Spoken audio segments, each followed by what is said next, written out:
12월 19일 금요일 아침 묵상 유다서 1장 1절에서 16절 힘써 싸우라라는 제목을 가지고 말씀을 살펴보도록 하겠습니다.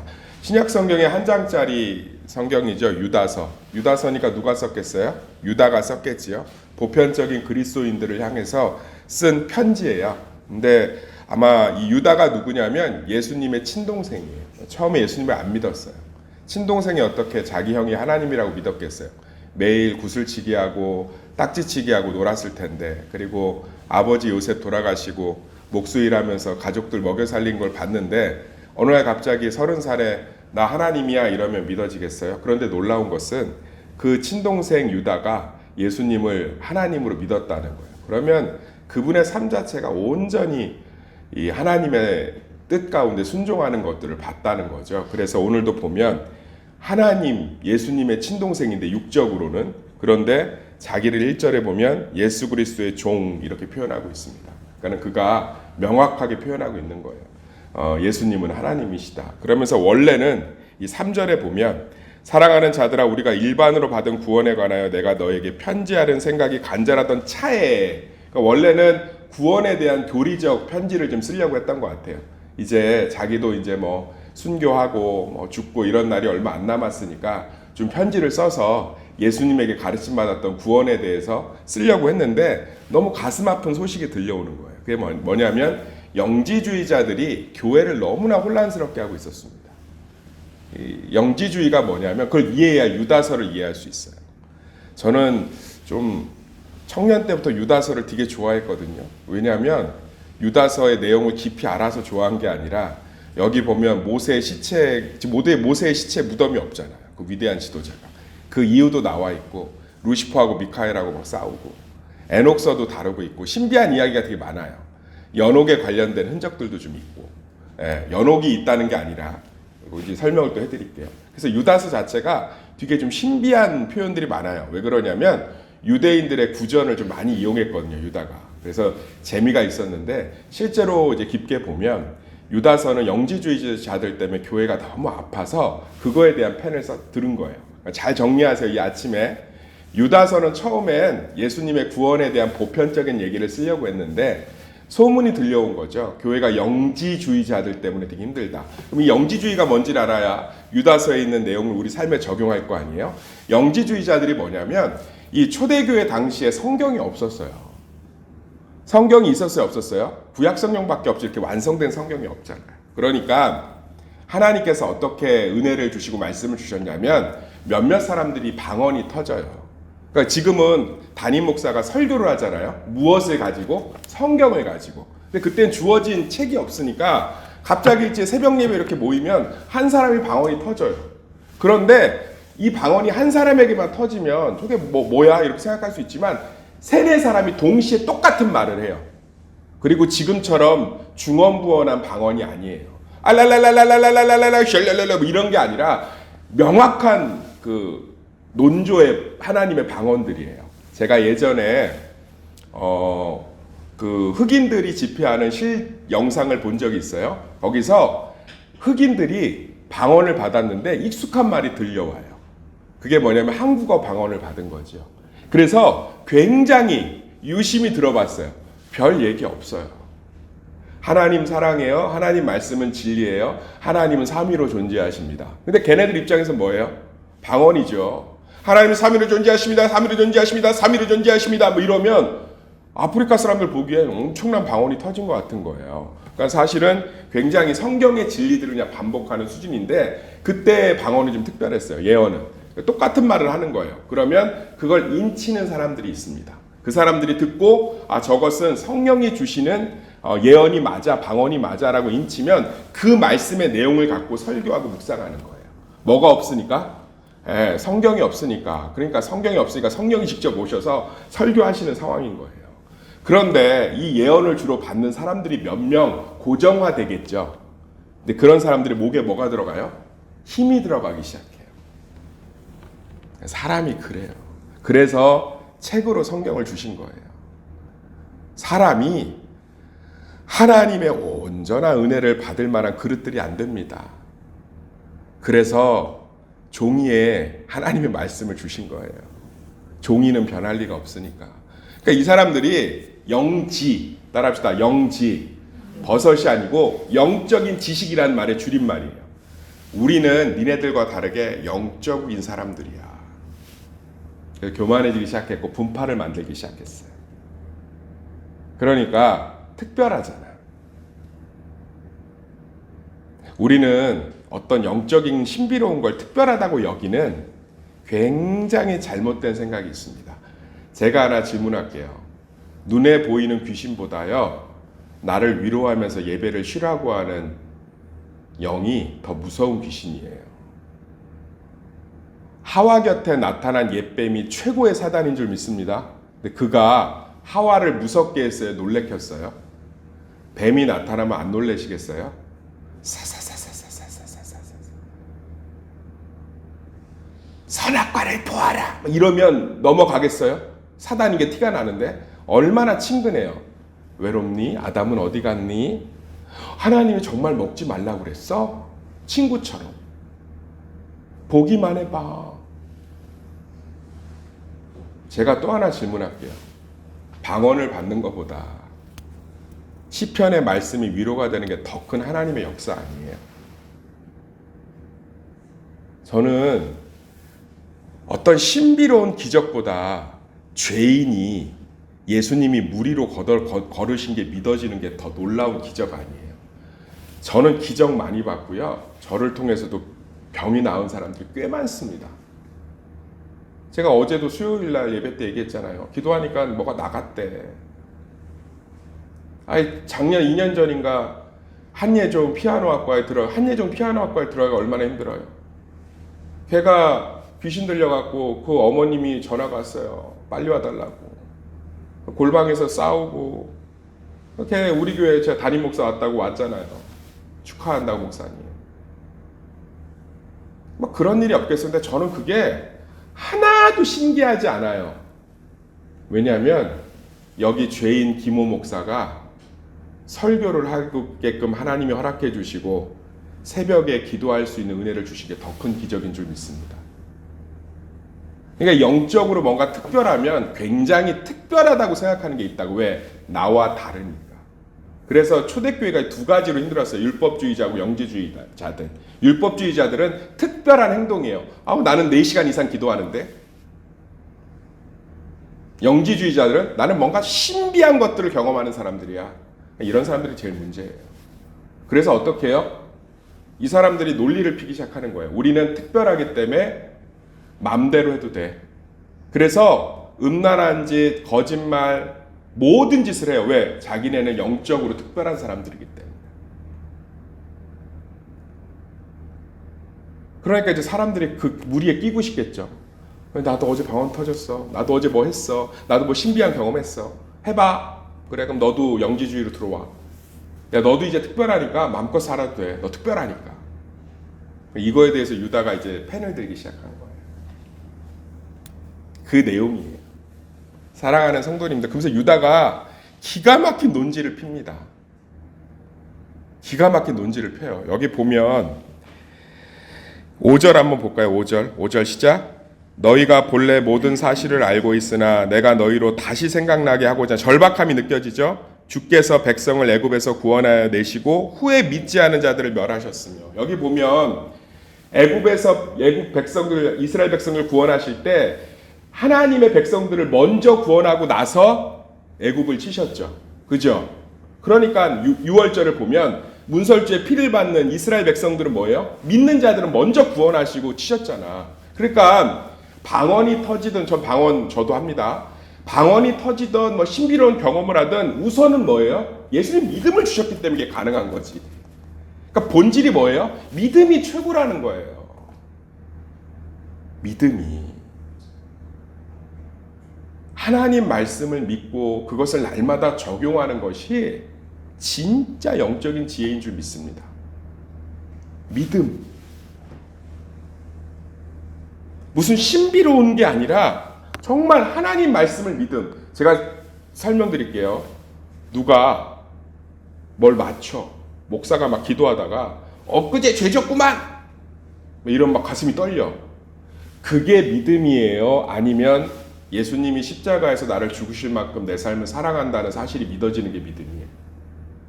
이게 더 어렵지 않겠어요? 사실로 보이는 건 믿음이 아니에요. 받아들임이지, 동의지. 어느 게 더 숭고한지 생각해 보라는 거예요, 유다가. 저는 이 목회관을 명확히 갖고 있어요. 뭐가 신비로운 일이 보였어. 그건 봤잖아요. 그건 믿음이 아니야. 받아들임이지. 그런데 내가 고난 가운데 하나님이 안 보이는데도 이 문자인 하나님의 말씀을 믿는 게 믿음이에요. 할렐루야. 그게 더 깊은 하나님의 역사인 줄 믿습니다. 그래서 교회에 문제 일으키고 한국교회 문제 일으키고 교회에서 자기 삶 제대로 살지 못하는 사람의 특징이 다 뭐냐? 다 영지주의적 흐름을 갖고 있어요. 그런데 문제 하나도 안 일으키고 열매가 풍성한 사람들 한번 가만히 보세요. 다 말씀 중심이에요. 그게 믿음이니까.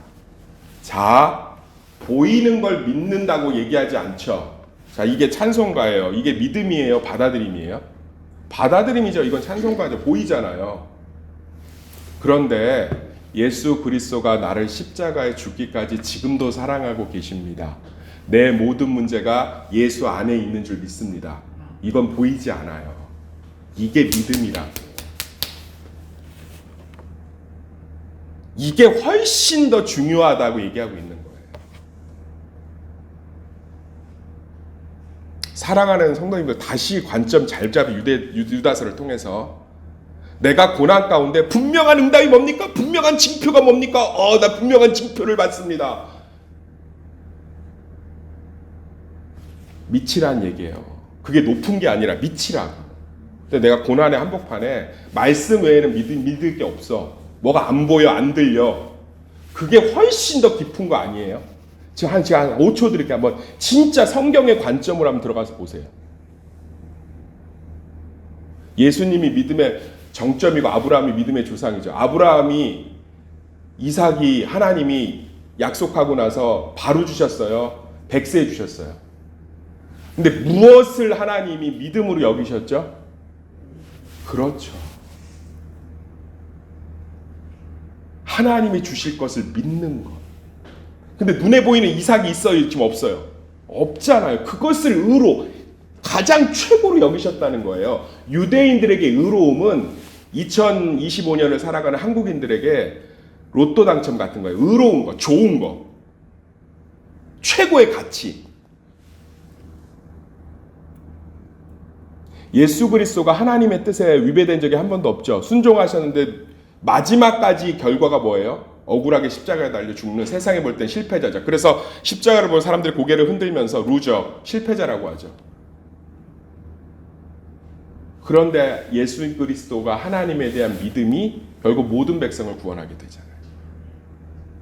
보인 게 없어요. 예수님이 보이는 건 제자들 다 도망갔어요. 예수님이 보는 건 자기들을 조롱하고 채찍질하고 침뱉는 자기가 창조한 창조물들이에요. 예수님이 달리신 곳은 빨가벗겨진 수치형이에요. 완전한 눈에 보이는 건 실패예요. 근데 눈에 보이지 않은 아버지의 뜻대로 하옵소서.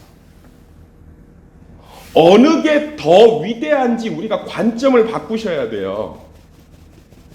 뭐가 분명하고, 뭐가 신비롭고, 뭐가 대단하고, 잘 생각해 보세요.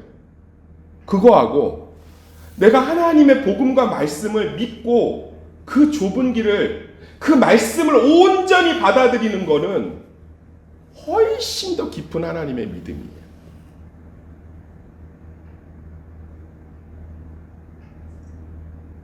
그래서 저는 신비로운 거 이런 거 별로 그렇게 깊다고 생각하지 않습니다. 믿음이 오죽 없으면 저렇게 분명해야 믿을까? 믿음이 오죽 없고 강팍하고 고집이 세야 저래야 믿을까? 그래서 제가 3.1교회 청년부 할 때 전병호 목사님이, 저 그분의 이제 결과물들은 인정하지 않지만 저 그 자리에 있었어요. 신비롭게 하나님의 음성을 듣거나 신비로운 경험한 사람 손들어 보라고 하더라고요. 그때 한 리더가 한 100명 됐는데 한 20명이 손들어요. 그러면서 되게 재밌는 걸 많이 물어봐요. 근데 특징들이 뭐냐? 강팍해요. 고집이 세요. 무지해요. 그러니까 그런 방법 아니면 못 믿는 거야. 그러면서 얘기하더라고요. 근데 나머지 80명은 어떻게 믿게 되니? 별게 없어요. 옆집 언니 따라왔다가 그냥 사형리 전도 듣고 그러면서 얘기하시더라고요. 이 믿음이 훨씬 더 품격 있지 않냐?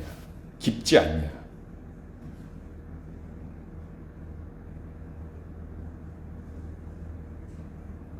사랑하는 성도님들, 믿음이 훨씬 더 깊고 분명한 사실인 줄 믿습니다. 제발 복음을 좀 받아들이셨으면 좋겠어요. 그 얘기예요. 그러면서 얘기하잖아요. 9절. 천사장 미가엘이 모세의 시체에 관하여 마귀와 다투어 변론할 때 감히 비방하는 판결을 내리지 못하고 다만 말하되, 모세의 시체에 모세가 하나님 보여달라고 했죠. 근데 하나님이 보지 말라고 그랬죠. 안 보는 게 좋다고. 그래서 모세가 고집 피워서 하나님 발 뒤꿈치 살짝 봤어요. 조금만 따라오세요. 발 뒤꿈치 보고 나서 모세가 후유증이 생겼죠. 얼굴에서 뭐가 났죠? 광채가 나서 평생을 어떻게 하죠? 얼굴을 감싸고 살았다고. 그러면 모세가 죽었을 때 시체에서 뭐가 나고 있었다는 뜻이에요? 빛이 나고 있죠. 그러면 사단 입장에서 이 모세의 시체를 자기가 취하면 사람들이 그때부터 눈에 보이는 게 중요하니까 신비로운 거, 분명한 거. 하나님을 섬기겠어요? 모세의 시체를 섬기겠어요? 지금 모세의 시체가 그대로 남아있으면 기독교 쉽지 않을걸요? 왜죠? 모세의 시체 보러 이스라엘로 다 가지 않겠어요? 애굽으로? 거기서 뭐가 나요? 광채, 세상의 빛이 아니에요. 전등으로 아래에서 빛을 비추는 게 아닙니다. 하나님의 영광의 빛이 몸에서 나고 있습니다. 그러니까 미카엘, 하나님 입장에서 이 모세의 시체를 반드시 없애야 돼, 안 없애야 돼요? 반드시 없애야 돼요. 그래서 치열하게 싸웠다고 모세의 시체를 놓고. 미카엘하고 루시퍼가. 유대인의 전승이에요. 그래서 모세의 시체가 없어요. 그런데 여기 보세요. 이걸 그러니까 사단의 논리가 굉장히 완벽했던 거예요. 그런데 이걸 꾸짖으시는 분이 누구냐면 주께서 너를 꾸짖으시기를 원하노라. 결론을 못 내리고 있는 거예요. 논리적으로 미카엘하고 사단, 루시퍼하고 치열하게 논쟁하고 있는데 모세의 시체 가운데 놓고 이걸 판결한 사람이 누구냐? 9절 10절에 얘기하면 하나님이시라는 거예요. 하나님을 알아가고 하나님이 주신 말씀을 온전히 받아들이는 그것이 진짜 지식이라는 거예요. 진리라는 거예요. 저는 말씀을 믿는 믿음이 제일 힘든 믿음이고 견고한 믿음이라고 생각합니다. 보이지 않는 실상을 바라보는 것이니까. 내가 기도를 했는데 어떤 신비한 현상이나 신비한 응답을 통해서 확신이 들지 않는데 내 기도의 말미에 누구의 이름으로 기도하죠? 따라합시다. 예수님의 이름으로 기도하죠. 예수님의 공로 때문에 내 기도를 들으셨다는 믿음이 훨씬 더 강력한 하나님의 증거이고 애정의 증표인 줄 믿습니다. 이러면 말씀의 능력이 폭발적으로 삶에 나타나기 시작해요. 사랑하는 새벽 성도님들, 유다서가 절규하고 있는 하나님에 대한 온전한 믿음으로 돌아오시기를 간절히 소망합니다. 눈에 보이는 무언가 신비로운 것들에 휘둘리지 마세요. 그땐 생각하시면 돼요. 얼마나 강팍하면 저래야 믿을까? 얼마나 무지하면 눈에 보이고 귀에 들려야 믿을까? 근데 나는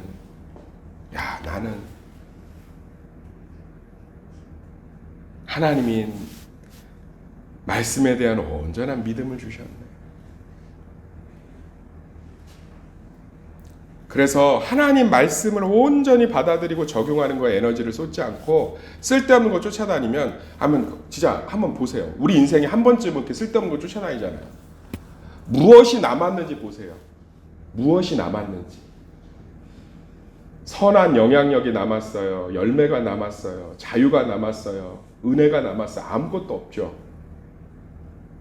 그런데 하나님의 온전한 복음에 대한 신뢰가 깊어지면 깊어질수록 고난 앞에서 자유롭게 되고 상처 앞에서 위로받게 되고 절망 가운데 소망을 붙들게 되며 기품 있고 멋있고 품격 있고 단단하고 진짜 예수 그리스도를 온전히 닮아가는 참된 믿음의 열매가 드러나는 줄 믿습니다.